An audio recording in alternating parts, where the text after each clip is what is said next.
So welcome to the final class of our 6-week course. Snow's kind of got in the way, but we get there eventually. So just to remind ourselves what we've been doing, we've been working through these aspects of our self and of our body.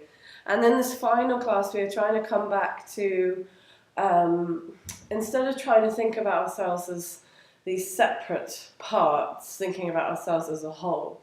And this is the trouble I find with language.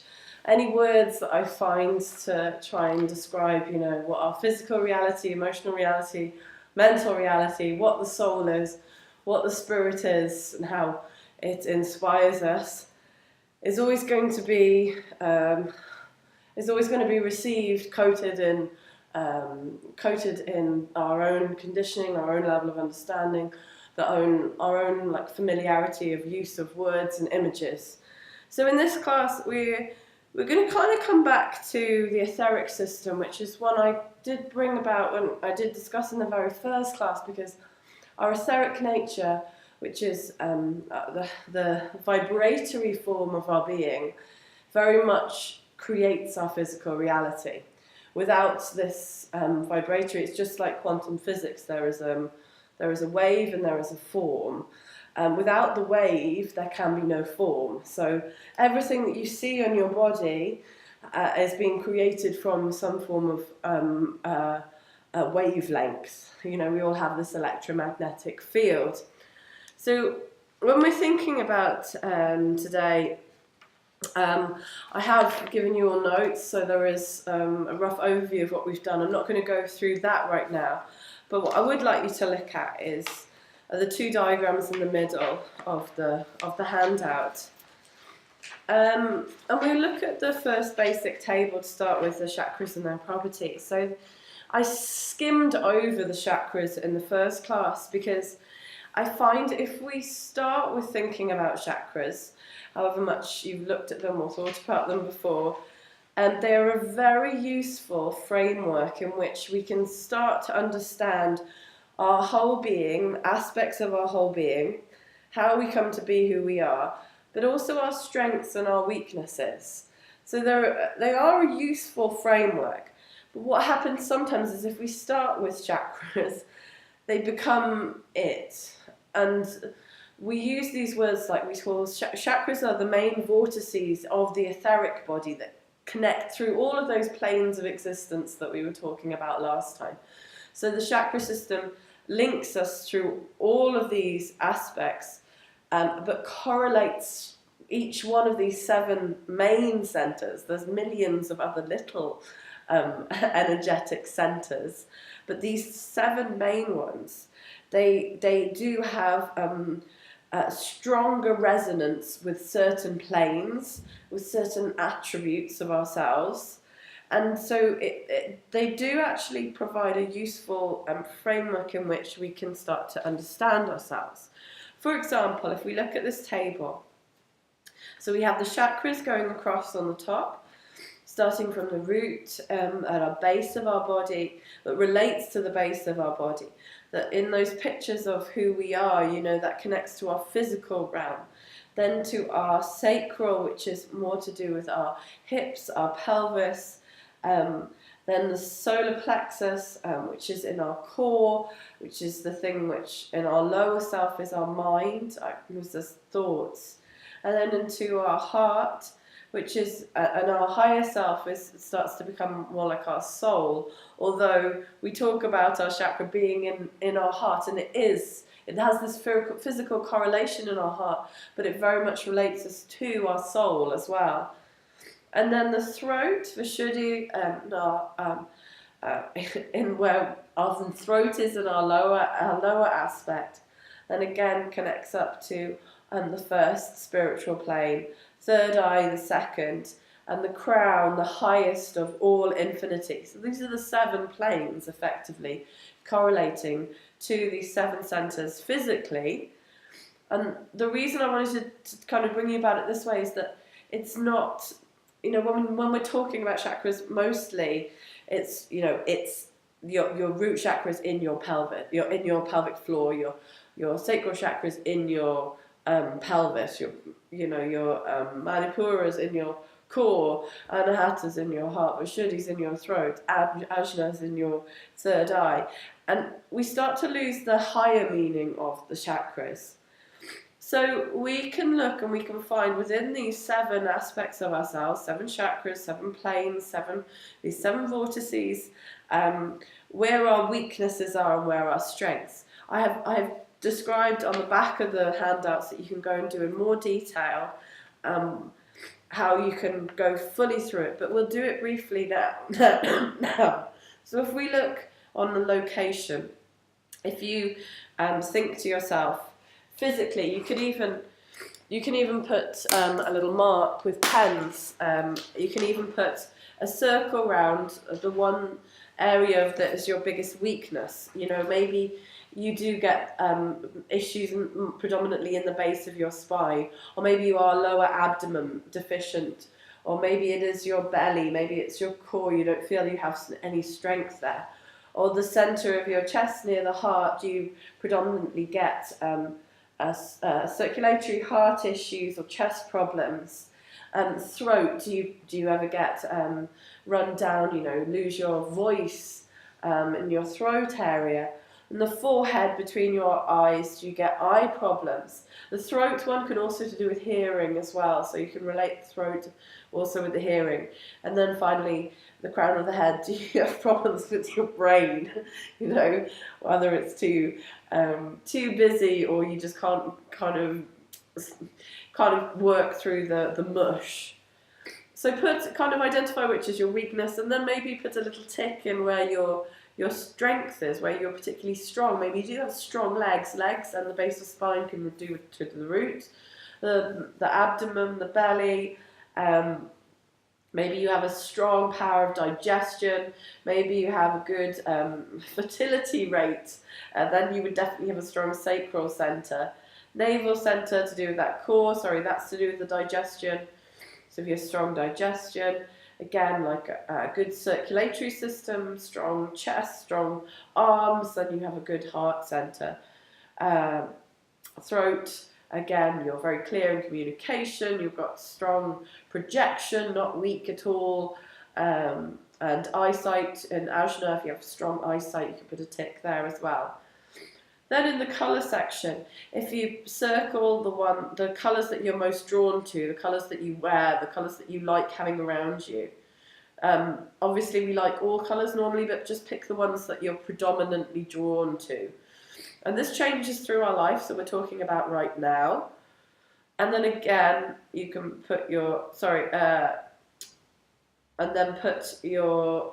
did that the wrong way around. Put a tick in the ones that you're drawn to and put a circle around the ones that you're repelled against. So try and keep it consistent. So one that you're like, I went through a phase of my life where I couldn't stand orange. I've kind of got out of that now. Orange and yellow were definitely not the colours I wanted to have around me. I now actually quite like them. So it changes over time. So what colours right now would you rather not wear? And then again, we did it with the location, but the organs then that relate to each centre then reconfirm whether that's that weakness that we thought we had and that strength that we thought we had. Again, you can tick the bits that you're strong in. Do you have a good brain? Do you have good vocal cords, or do you have poor digestion or reproductive system, etc.?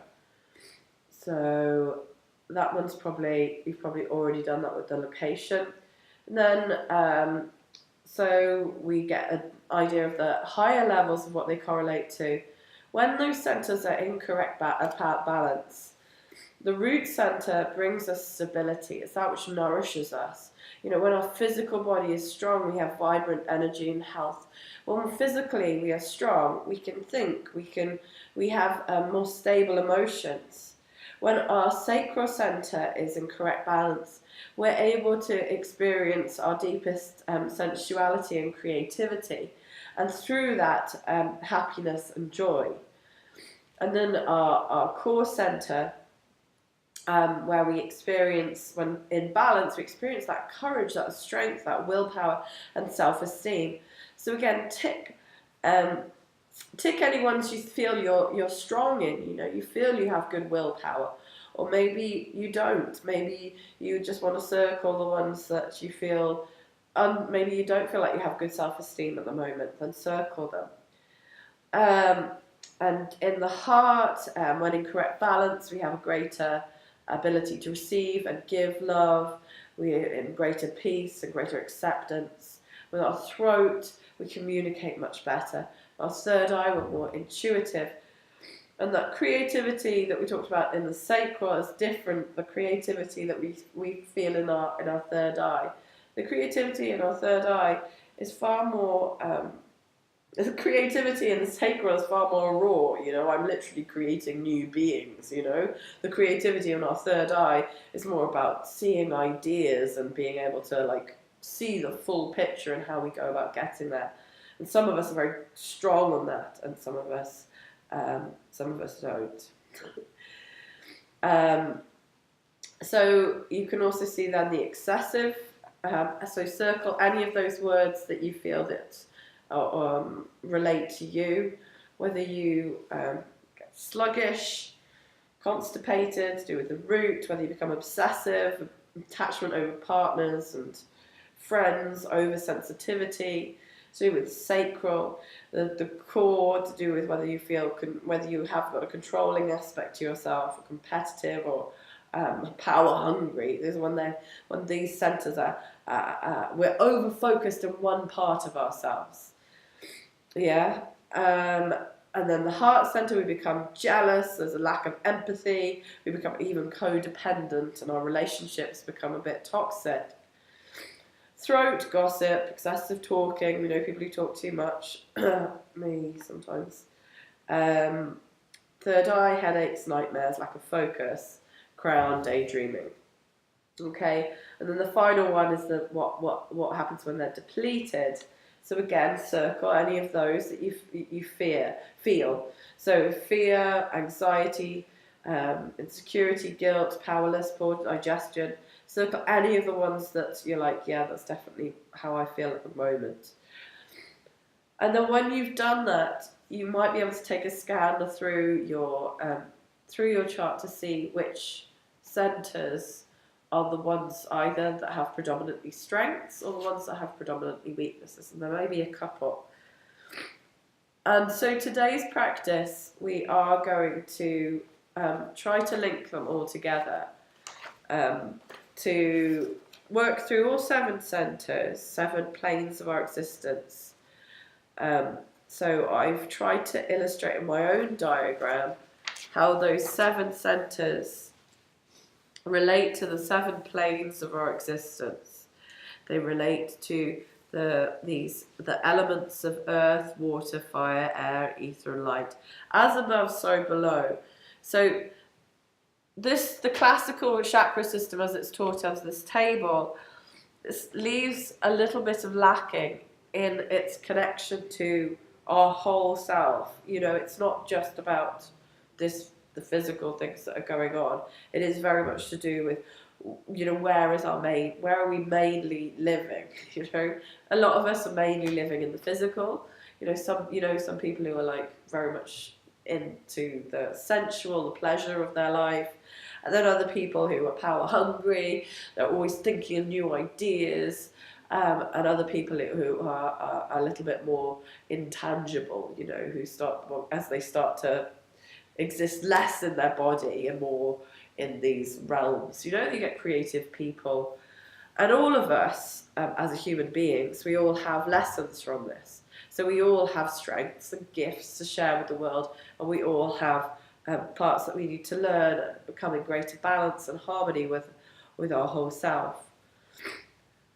So I'm going to try and illustrate this relationship between the chakras and between the 7 planes of our existence, between those elements that we're made up of, the earth, the water, the fire, the air, the ether, the light, and the senses that we have of smell and taste and sight and touch and hearing and intuition and insight, which are also our senses, and how we can access all of them. And even if we just get a little reminder today of those areas that we do need to work on more, you know, that's just a little nudge in the direction of where we need to go.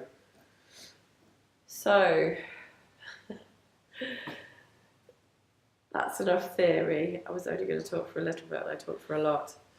So we're going to start the child's pose. So if you come down onto your knees.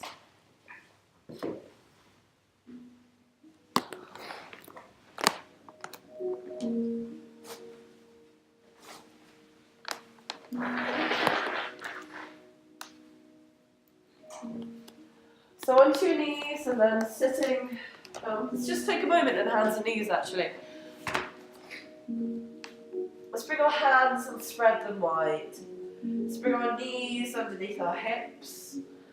And let's just take a little bit of motion. Close your eyes and just take a small circle around your hands. And just feel how your weight feels on your hands, on your fingers, on your knees, on your legs.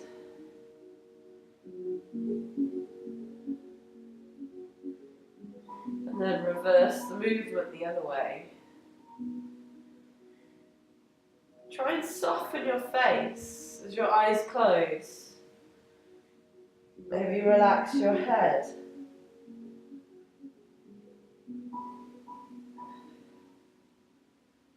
And dropping your belly a little bit, not too much. And then exhaling, rounding your spine a little bit. Just see how your spine feels this morning or today. This is your physical body. Inhaling as you drop the belly a little bit. Exhaling as you round your spine a little bit. Dropping your belly, inhaling.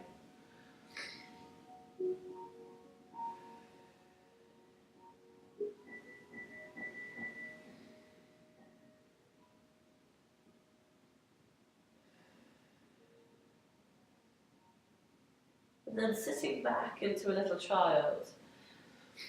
If you haven't got a baby in your belly, bring your knees together and just simply sit back with your arms along your sides. If you do, then bring your knees open. And you can turn your head to one side. Bring your arms alongside you. And just come back into this little fetal position. And feel yourself being nourished.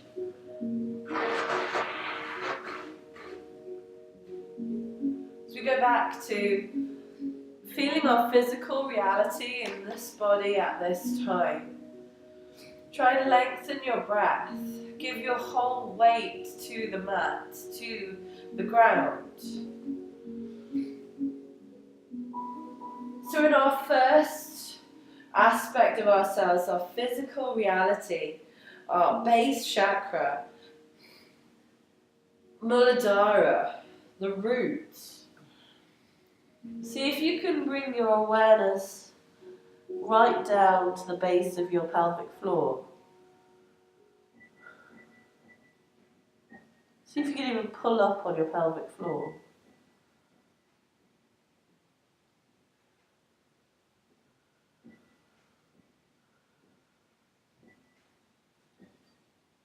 Are we in our minds? Can we actually feel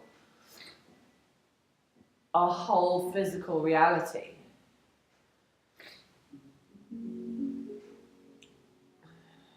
Last 3 breaths here. See if you can do a few more pull-ups on that pelvic floor.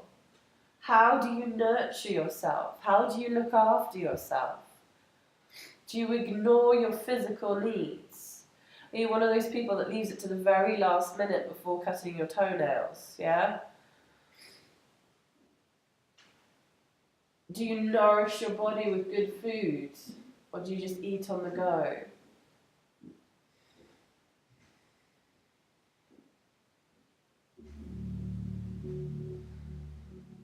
Last breath here. And then bring your arms out in front of you. Have a good stretch, like a cat stretching. You would come up onto the tips of the fingers. Maybe even moving your head from side to side, whether you're rocking your head or forehead on the ground, or whether your head is lifted, depending on your body. You know, do you pay attention to those physical needs? Walking your hands up. You know, our physical, our base chakra, we come back to our hands and knees, spreading those fingers wide again. Take any movement now as we maybe take some cat-cows or some movements just to feel how your spine feels.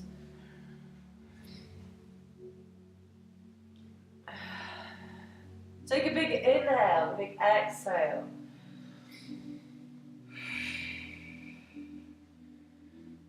This chakra, this part of our etheric nature, relates emotionally to the emotions of fear. Do we live our life in fear that things may or may not happen? With the exhale, let go of those fears. So each chakra relates through every one of those planes.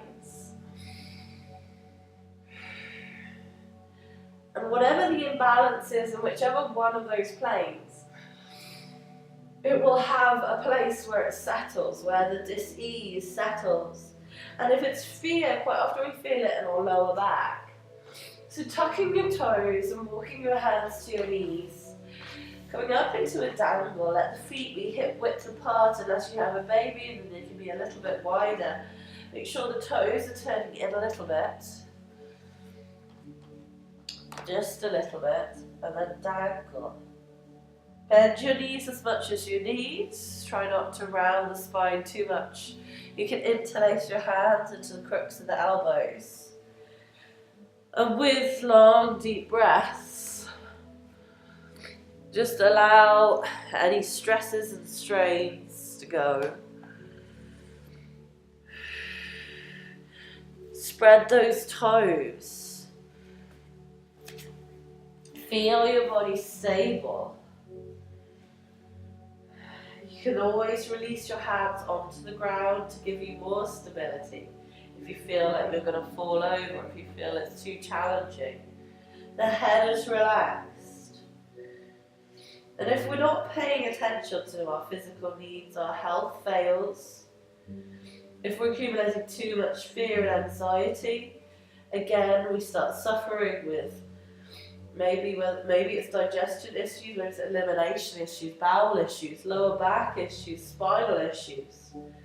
Those kind of core base things which we need for our basic survival. Maybe you just simply have very tense legs and very tense lower back. Maybe it hasn't fully gone all the way down into producing a dis-ease or disease. Maybe it's just on the peripheral of it. And that's why we need to have this awareness of our whole body. We need to watch for the signs before they get chronic, before we have to go for surgery, before we have to, take drastic procedures to fix ourselves, as opposed to just change our thought patterns, change how we do things, change our daily routine. Take 3 more breaths here. Create some space, bring some more vitality into your physical. Bring it up from the earth which nourishes you, produces the food, gives you those atoms that you need, that energy that you need to make yourself whole. Take a nice inhale. Exhale. Turn your toes out. Bring your hands to the ground. And come down into a little squat with your bum down. Take an inhale, lift your chest, lift your heart. Exhale, straighten and fold. Exhale through your mouth. Inhale, squatting down. Doesn't matter if your heels come down or not. Exhale, fold. 3 more. Inhale.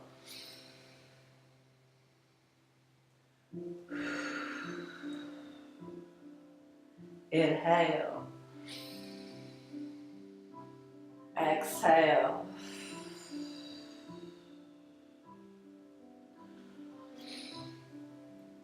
And then bring your hands behind you, come down onto your bottom. Bring the soles of your feet forwards. Your knees open in a nice diamond. Hands onto your ankles and inhale, draw your chest through. Exhale, round. So as we move through the chakras, we come into Swadhisthana, or sacral center in our pelvis. And we start to need more movement to start to access the center. We've talked about emotions, and emotions are like energy in motion. They need flow. And any stagnation in this center really loves some movement, needs us to take away those blocks, those restrictions that we're placing on ourselves. So those desires, those deep desires are not being satisfied. Now, we have to bear in mind whether those desires are coming from a higher place or coming from our ego, but we've talked about that already. Inhaling, bringing our chest through, and then folding down, allowing the head to drop. You can bend your elbows and rest your head in your hands. You can reach for some props, if that's easier. You can have a prayer at your third eye. Whatever feels good for you. And as we start to access our hips, yes, absolutely. Physically, if we have hip issues, this can indicate there's something going on in our sacral center. If it's always our hip issue, there's some deep unresolved energetic work that we need to do to resolve that. Whether it's in releasing some of the repression on our sexual energy, on how we create relationships with other people, how we interact with other beings on this planet at this time. So if you think, I've got a hip issue, I've got a pelvis issue today, that I might not have had another day, what's going on for you? What needs to change? Where can you bring in more flow? When we create these mind patterns, these mind fixed beliefs that we talked about in the third class, when actually our true soul doesn't want to live in that box, we start to create this conflict, this build-up of tension. Our emotions are in conflict, emotions stemming from our lower desires and emotions stemming from our higher desires. And what we need to find is our stillness within ourselves to be able to see what's right for us and what's wrong for us. To say no to those damaging relationships and to create stronger relationships with those that are most nourishing and supportive to us. I didn't mention our family. Our family is to do with more our base chakra, to do with our physical. Our family bears our DNA. We have that history, that ancestral history with them. Leg issues, blood issues relate to our family issues, whereas in our sacral, we're now in relationships with other people. Yes, we have relationships with our family, but we're starting to make relationships with the greater world, with those that don't necessarily share our ancestral DNA. So our friendships as well as our intimate partnerships here. Taking one more breath.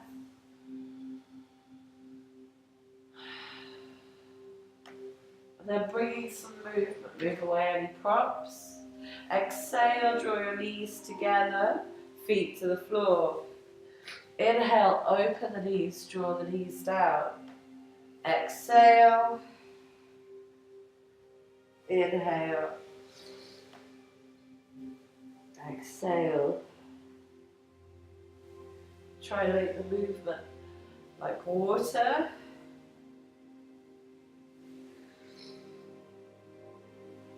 3 more.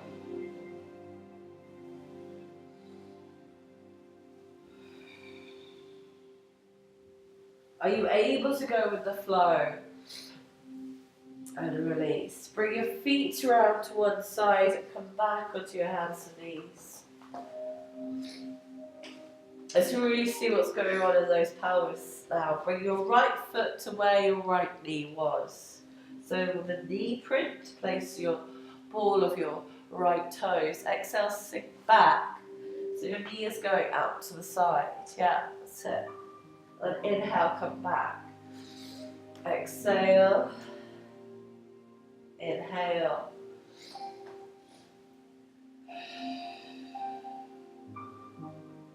Inhale.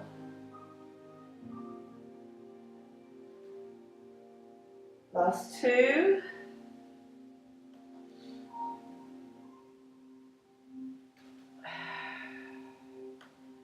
And then coming back up to center.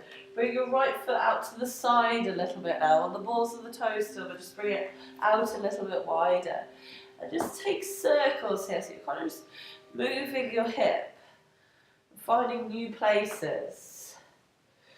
See if you can get into the deeper places of tension. Close your eyes and allow your body to move. Creativity. Yes, it relates very much to our fertility, to our reproduction, but it's also the final stage of manifestation before something comes out into the physical plane, whether that's an idea or whether it is actually a baby. Same process. The world is meant for people to make babies, but not just the physical type, yeah? And then change sides. Bring your right knee down. Put your left foot where your left knee was, and exhale, sink back. Allow the left knee to come out to the side, that's it. Inhale, come up. Exhale, sink back. Inhale, come forwards. Exhale, come back. Inhale. Exhale. Inhale. Exhale. 2 more.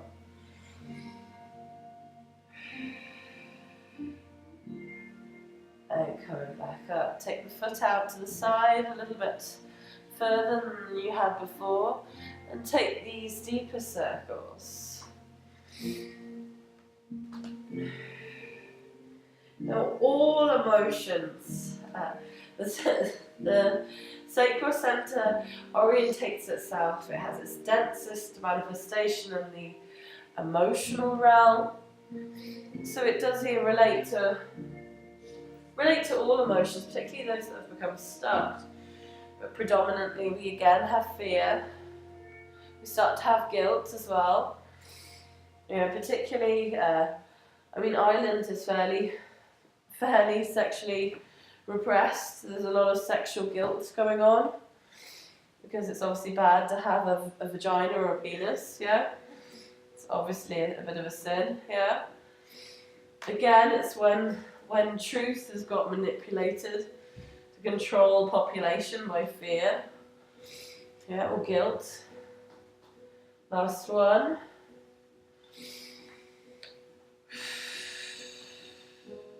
And then bring that knee back underneath your hip.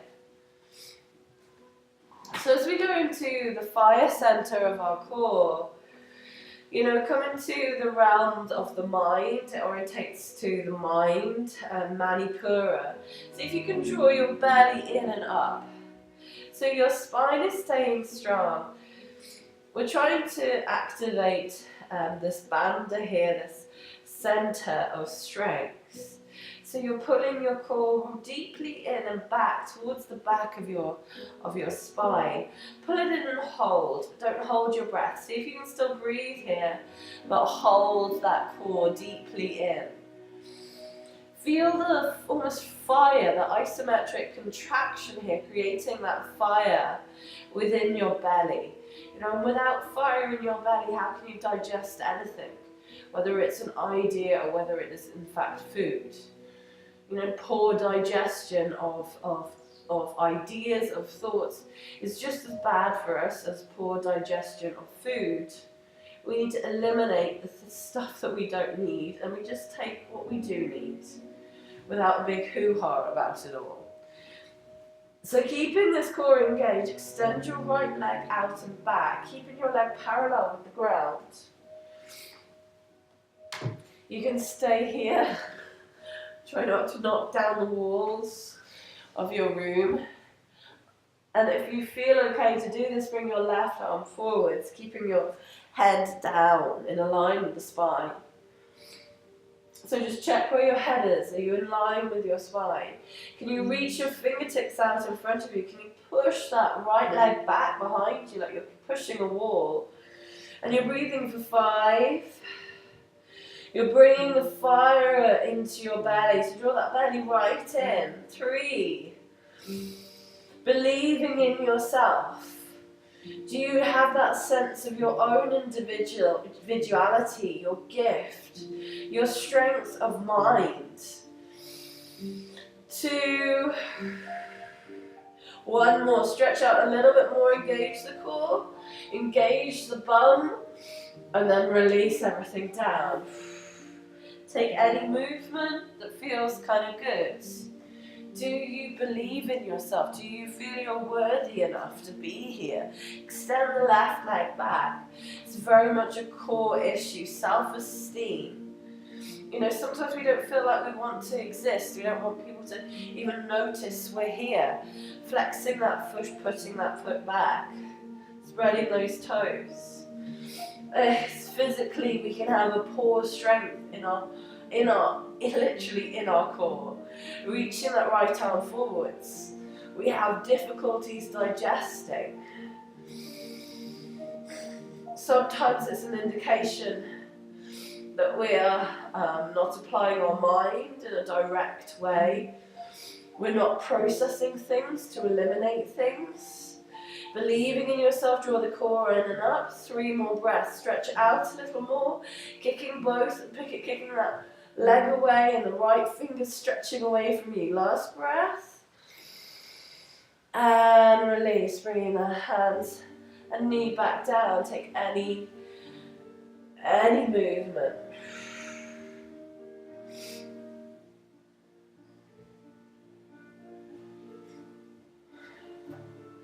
And then stepping our right foot forwards. Just bringing it underneath our knee. As we sink our hips forwards, bring our hands to our hips. See how your pelvis and your pubis feel as you sink your body down and in.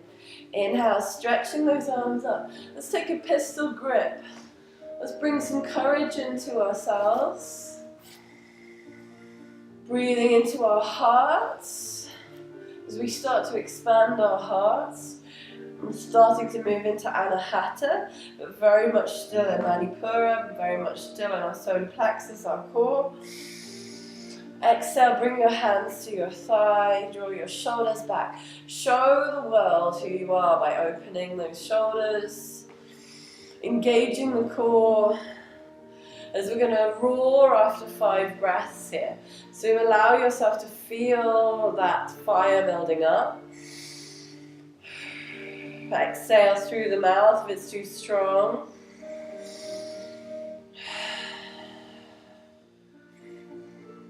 Then after the next one, we're going to roar 3 times. We're going to take an inhale. And... yeah.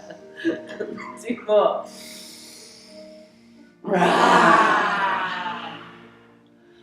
And last one. Inhale, straightening your front leg, reaching your arms up. Exhale, hands come back down either side of that foot into low runner's lunge. Just take a few breaths here.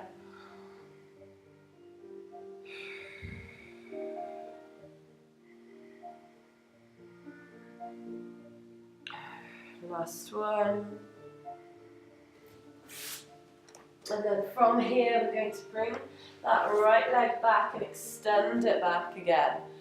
Bending the knee, pointing the toe, flexing the foot, either way, it doesn't really matter.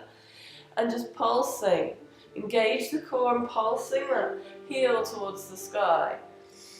Again, engage your core. Feel your strength physically, emotionally and mentally.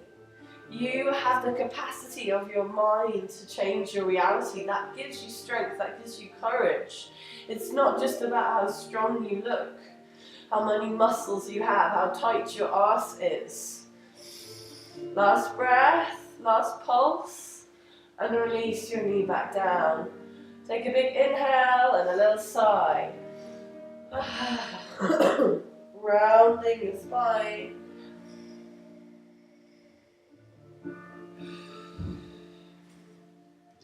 And then stepping your left foot in between your hands.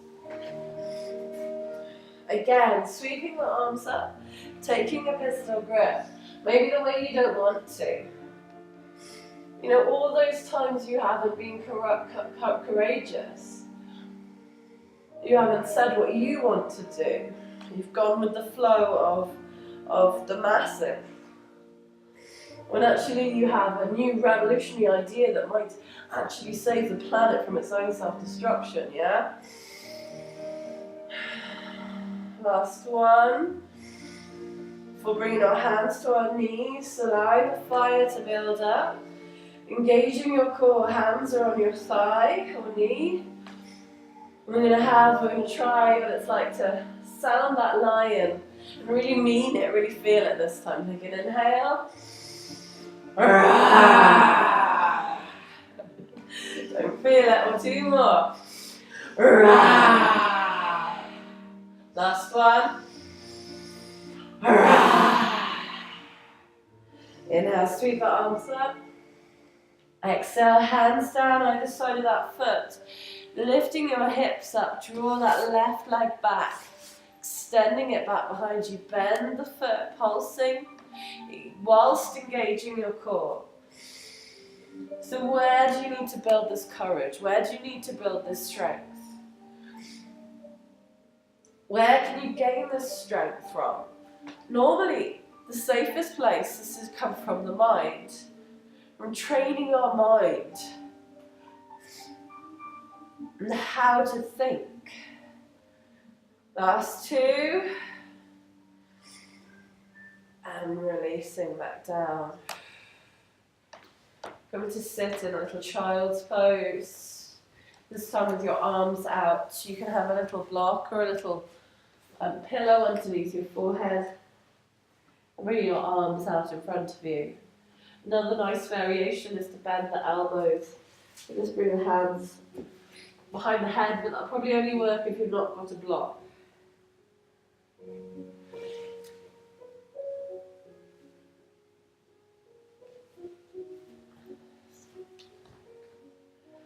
See if you can feel into the back of your heart, whichever pose you've picked.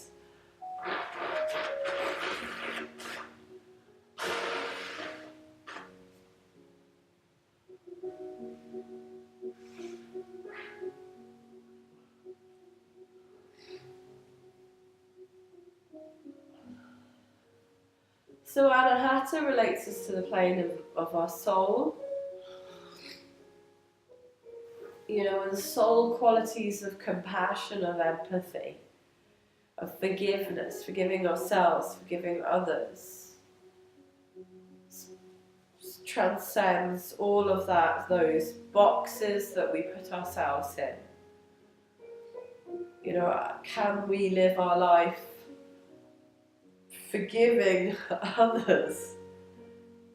As you know, stuff happens. People aren't always kind people, but at their hearts they're essentially good, so can we forgive them all that? And then gently releasing, coming up into hands and knees, taking this a little further as we walk our hands out, keeping our bums where they are above our knees, into Anahata Asana.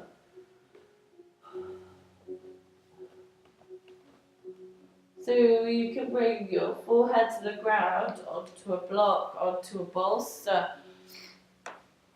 whatever feels right for you. As long as you're feeling it across the shoulders, that you're doing it. We go into the element of air here, where things are a little more separated, where there's more space. The atoms are literally more spacious than they were in the previous elements. We start to focus on our breath, breathing in through the back of our heart, breathing out through the front.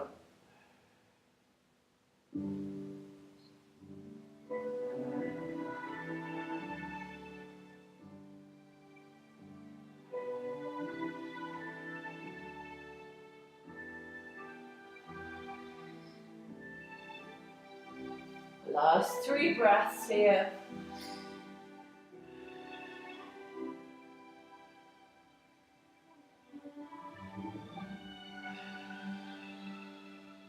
Last 1.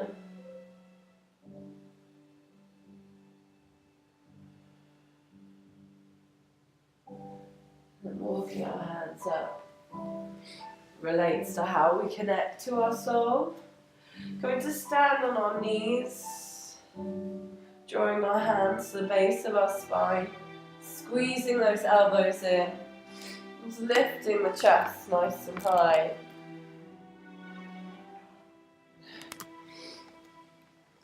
Meaning how we can shine more as that unique soul, share our gift, live our purpose. Feel more deeply. And releasing, straightening the spine, releasing the arms out to your sides. And just starting to move the arms in a wave-like movement, wiggling your fingers, rotating your wrists, and taking any movement with those arms.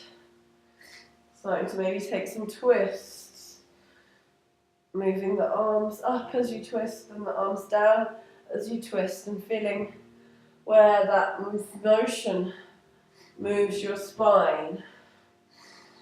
Take circles of the arms above your head. And the other way. And imagining you're going to give the whole world a big hug. Take the arms as back as you can, lift your chest through. And then exhale, give the whole world a big hug. Love and compassion and connection and unity. Inhale. Relates to our heart, but it's a soul quality. Exhale, hug that world. Inhale. And then exhale. And one more. Inhale.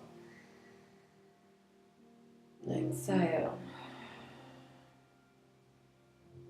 And coming back down into your child pose that you started in, with the arms out in front of you or the arms above your head.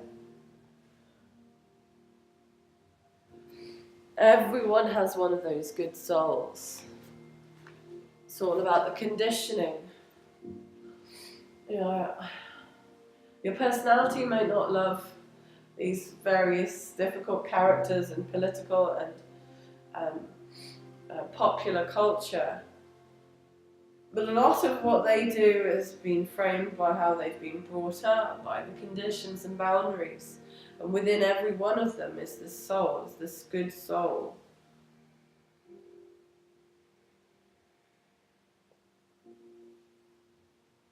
And we are all connected. We have those souls which are more in touch with us, which are called our soul family, that we feel we're more on the same wavelength. But ultimately we all come from the same one source. forgiving yourself for any guilt, any worry, any sadness, anything that you're blaming yourself for at the moment. And find the good deep in your soul.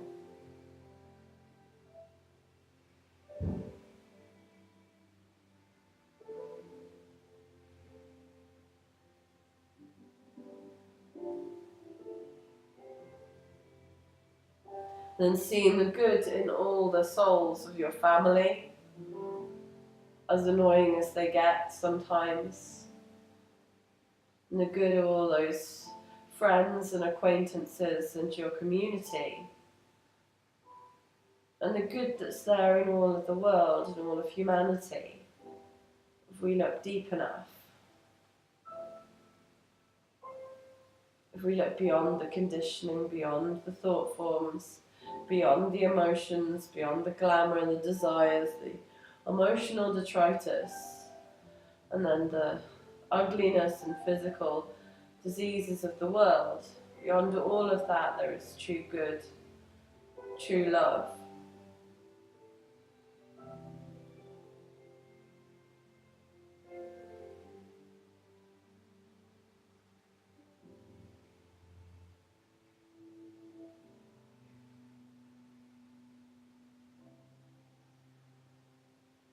And then gently releasing your hands and coming up into hands and knees.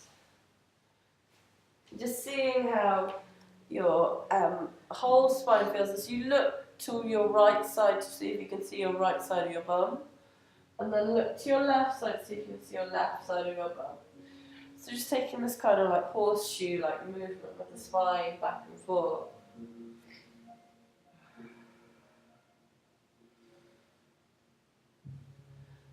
And then turning our fingertips in a little bit. Taking some circles and shoulder rolls. Releasing the burdens that we're carrying. You know, at the highest level and our deepest correlation is to do with our karmatic baggage. You know, that stuff that we've brought with us from past lifetimes of, learning. Some of that brings us bad stuff, and some of us brings us good stuff. We have to let go of reverse the movement, let go of trying to stop these living in fear of the bad things happening to us. Sometimes we're always going to be presented with challenging situations. That's all part of our soul journey. It's part of karma unraveling itself. And if we clutch, if we hold, if we resist in our full experience of whatever that is, then we hold on to that karmic baggage. So just imagine you're a dog and just give yourself a good shake. Like you're shaking off that baggage. Whether it's those roles, those responsibilities, or whether it's at the deepest level of that karmatic baggage that you don't need to carry on carrying around with you. Final shoulder work. You're going to stretch the right arm up, lifting up, looking to the sky. Taking 3 big circles one way with your arm. And then 3 big circles the other way.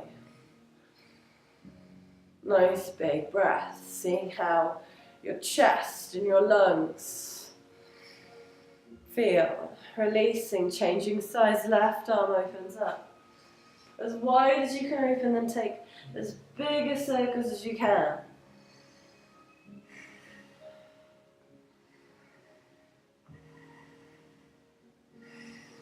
Last one. And release. Coming to roll onto your back. Whether you just keep your head at the front or not, it doesn't matter. Or whether you turn around. Coming onto your back. Bringing your knees to your chest and just having a little rock. See how your spine and your heart feels. The lower torso to the upper torso. Where are most of your complaints? And as we move from air into ether, we start to think about how we hear, how we utilize sound, how we interpret this sense that we have. So if you can reach for a bolster, place your feet on the ground and lift your bolster underneath your hips, bringing your legs up to the sky, arms out to the sides, palms open, legs raised, legs above your hips. We're just starting to turn everything on its head as we start to get to these finer planes of existence as we move through, gone through the Buddhaic, as we go through the Atmic, the monadic, and the divine realms of ourselves. We start to get into the higher, finest vibrations. And as you lie here, you have an option for those of you who have a plough practice. You can bring your legs up and over your head. So if that is you, and if your legs aren't touching the ground, then you're supporting your hips. I'd almost recommend, if your legs don't all come all the way to the ground, just keeping your legs above the pelvis. Just allowing this inversion, natural inversion, to cleanse your physical, emotional, mental planes as you connect through your heart space to your soul, as you feel your breath in your throat. Listen to your breath.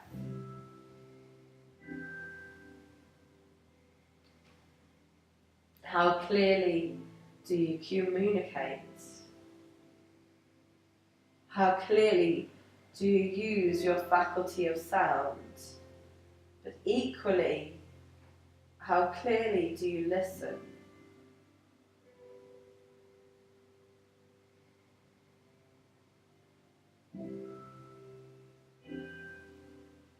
If we can't create a little more silence, we can't hear the whisperings of our true self.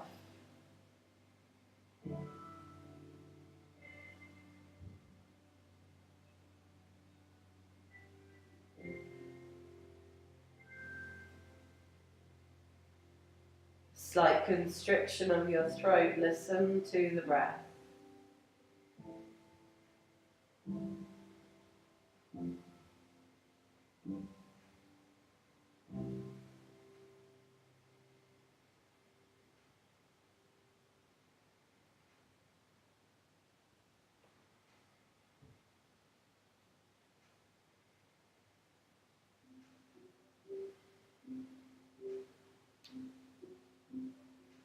Last 5 breaths here. Keep your concentration on that breath.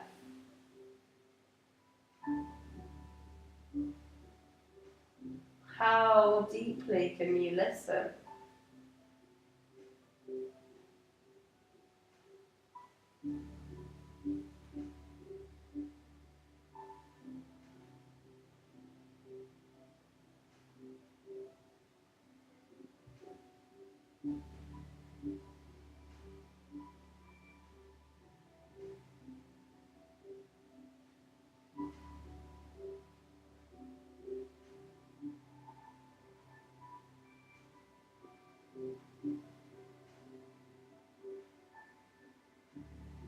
Last one.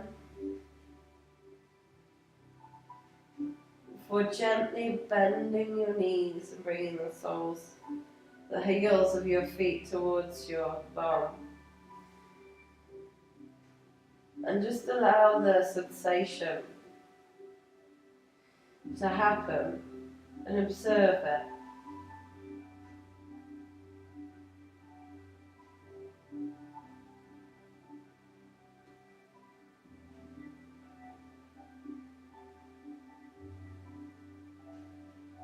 Bringing the soles of your feet onto the mat.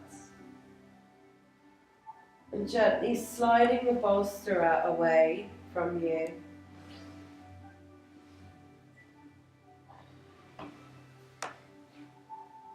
We're going to lift our bum again, place our hands underneath our bottoms. So our palms are facing down on the mat. and our bottom is on top of the hands. And as you extend your legs out in front of you, come up onto your elbows and look towards your toes.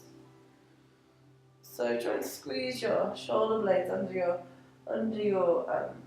chest a little more, and then dropping your head back and down, stretching your throat, and looking as your gaze turns inwards and upwards towards our third eye, towards Ajna. So we go into this monadic plane. We ask ourselves how clearly we're seeing the full picture. If we can imagine seeing this third eye, it's like you can see the shape of an eye, maybe an indigo or blue, and breathing through your eye into that place of highest wisdom, of intuition, of knowingness.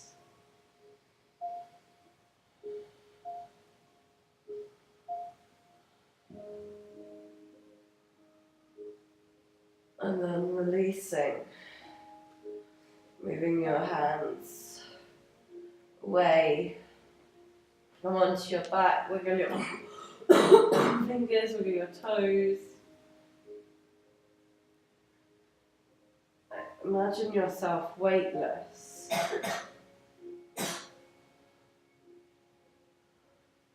As our eye gaze stays inwards and upwards to that third eye, we're going to drop our knees to the right hand side, whether we're using a bolster or not. Just drawing the knees down on the right hand side, looking towards the left, but with our eyes closed. Breathing up and down the full length of our spine. Let Ajna, etherically, the two main confluences of flow through our body, Ida and Pingala, downward and upward movement, left and right side, come together and join as one. So Ajna clearly sees the whole picture, starts to unite our duality, our story realm, with that which is whole. It still has clear sight on our individual purpose, our purpose as a unique soul, but is very much connected to the collective, to the whole.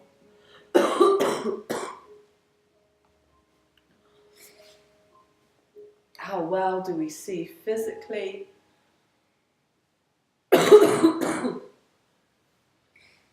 How well can we see etherically? How well can we see with these highest sense faculties? We need this channel between all 7 centers, all 7 planes to be clear. It doesn't happen by pushing, by forcing. It happens by daily work, by daily awareness. I rush into things before I can see the full picture. Drawing your knees up and over to the other side, looking towards your right hand with your eyes closed.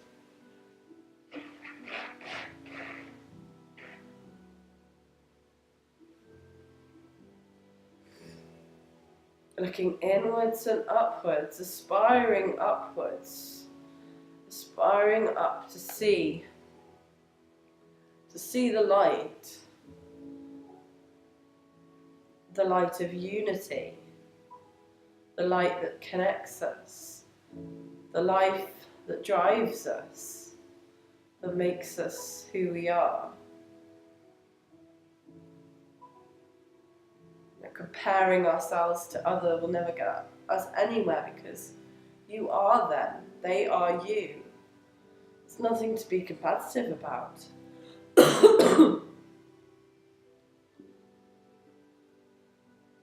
Things can seem bad, but that's the perspective, that's the box you've put around what bad and what good is.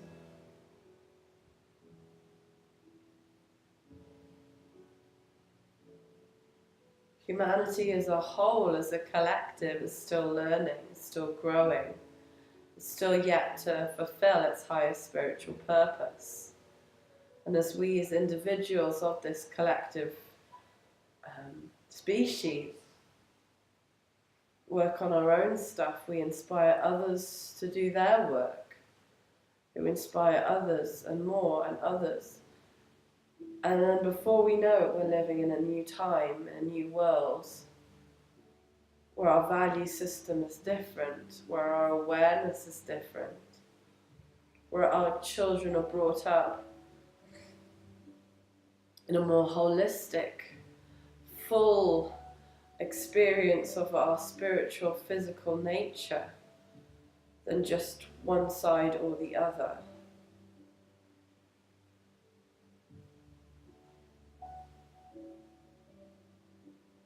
And then coming back to center, coming into your own version of Shavasana. You can use a bolster underneath your knees, you can use an eye pillow on your face, you can grab a blanket if you feel cold. Whichever variation feels nice for you and your body. Obviously, if you're pregnant, you can roll onto your left-hand side. If you're over those 30 weeks, place a pillow in between your legs.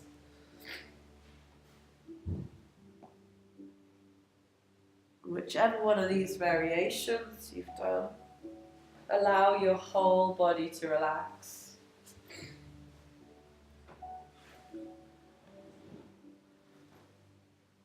You know, we all have our strengths and our weaknesses.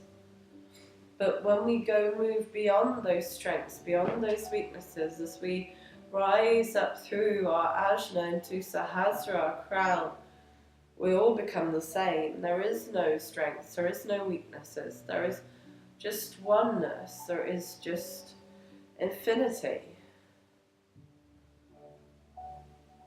Looking up through that space into that bright white light and allowing that white light to rain down through your crown, through your third eye, down through Vishuddha, your throat, down through Anahata, your heart, down through your belly, down through your sacrum, and down through your pelvic floor and your legs, feeling your whole body, physically, etherically, emotionally, mentally, at the Buddhaic level, at the Atmic level, at the monadic level, at the divine level, all uniting as one.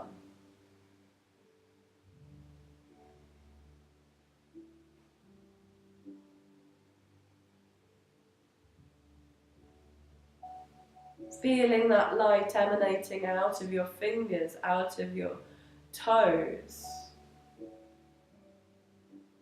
That light is always there, it's in every single atom of your body. Where true life is born, that light, that vibration of wavelength and that form, and with that light and with that form brings us our consciousness, brings us our soul, brings us our triplicy of our nature. We have form, we have personality, we have spirit. We also have our soul, the middle principle, our guiding angel. And from our crown, from our glowing whole body, bringing our awareness just above our head to a shining light. And from that shining light, bringing that shining light deeper down into our heart. So we can feel this brilliance of our own soul in our own heart. And invite it in. Invite it to take control, to guide.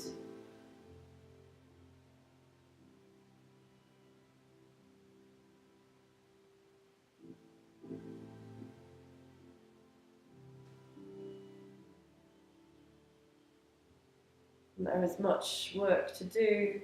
There are many challenges to be faced. You're always supported. You're always guided within.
So to watch your breath,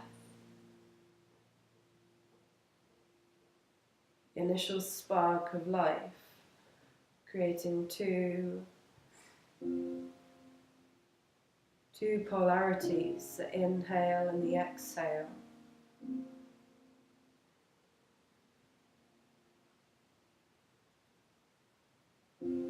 Just as the seer creates the scene, and the scene becomes aware of the seer.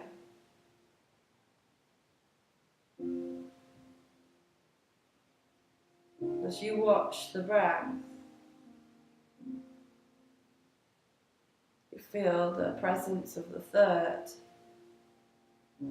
the point at which the one turns to the other, top of the breath.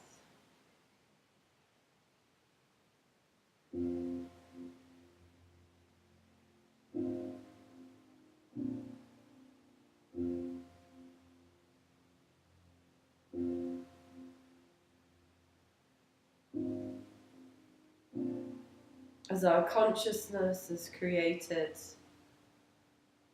as this consciousness in turn forms unique souls that descend onto this planet, picking their family, picking their location, to have that experience that they most need. See yourself as your soul, picking your history, picking your present, picking your future before you'd even done it. You left signposts for yourself to remind yourself of where you're going, of your purpose and your gifts you had to share.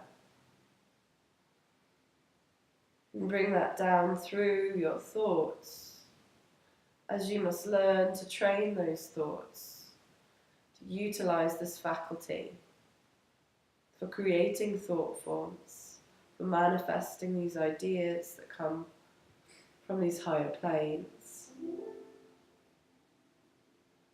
As you draw them down through your emotional body, creating desire, and then down into your physical, feeling your physical body on the earth. Feeling how you have weight, you have mass, you have form. You have an amazing body, able to taste, able to touch, able to see and hear.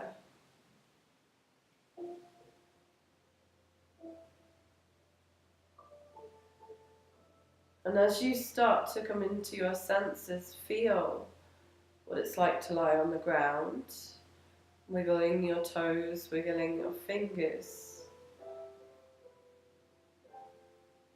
Smell what it's like to have a nose. Listen to what it's like to have ears. Taste what it's like to be able to taste. And as you maybe rub your fingers together, feel what it's like to touch. And then as you softly open your eyes without moving the rest of your body, you bring that light in, moving away your eye pillow if you need to. Just be amazed at this faculty of seeing. And just take in what you need to take in.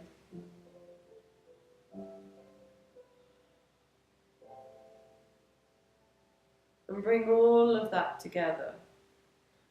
As you bring your hands together and rub your palms. As you rub your arms to remember you have arms.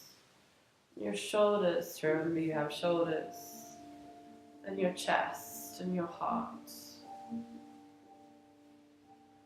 And then your face, your eyes, your cheeks and your temples,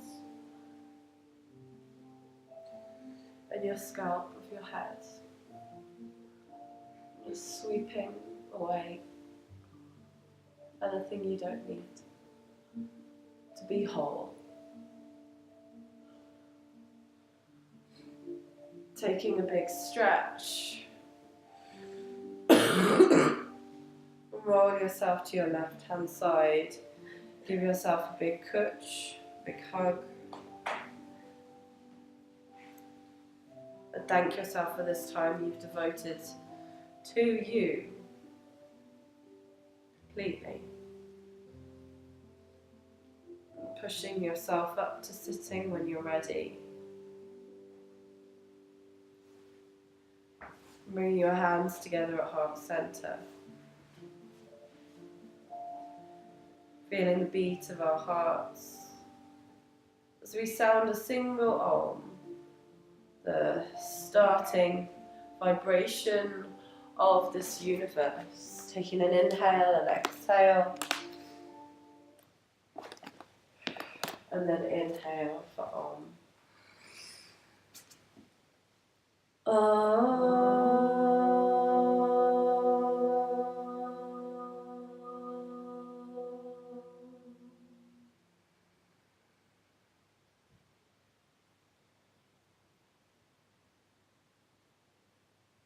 Bringing into your mind's eye anything you learnt during these 6 weeks, anything that you'd like to resolve, to work on in your daily life or bring into your daily life. And setting that and placing it in your heart, left hand, right palm turns to your heart center.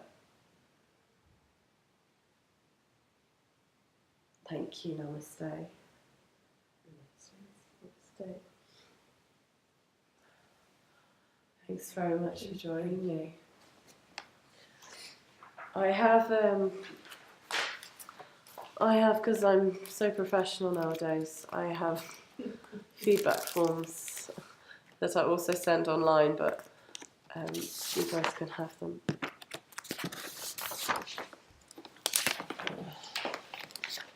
Or you can just do them online or something like that. Thanks so much.